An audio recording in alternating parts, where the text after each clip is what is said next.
WhatsApp мессенджери аркылуу ысык көлдө суучулдар сууда жүргөн элдерди суунун астынан тартып кетип, атайлап эле чөктүрүп өлтүрүп, ташка байлап коюшат. Издетип жалдаганда саатына өтө көп суммадагы акча алышат.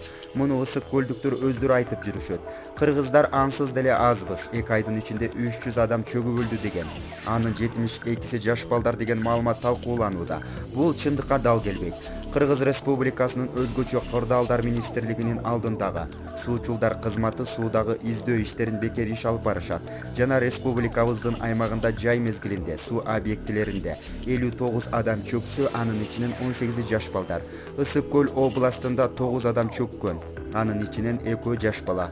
Өзгөчө кырдаалдар министрлигинин тиешелүү мамлекеттик органдарга аталган билдирүүнүн авторун табуу максатында кайрылуу жасап жатканын билдиребиз. Себеп дегенде мындай чындыкка дал келбеген билдирүү коомчулук арасында түшүнбөстүктөрдү жаратууда.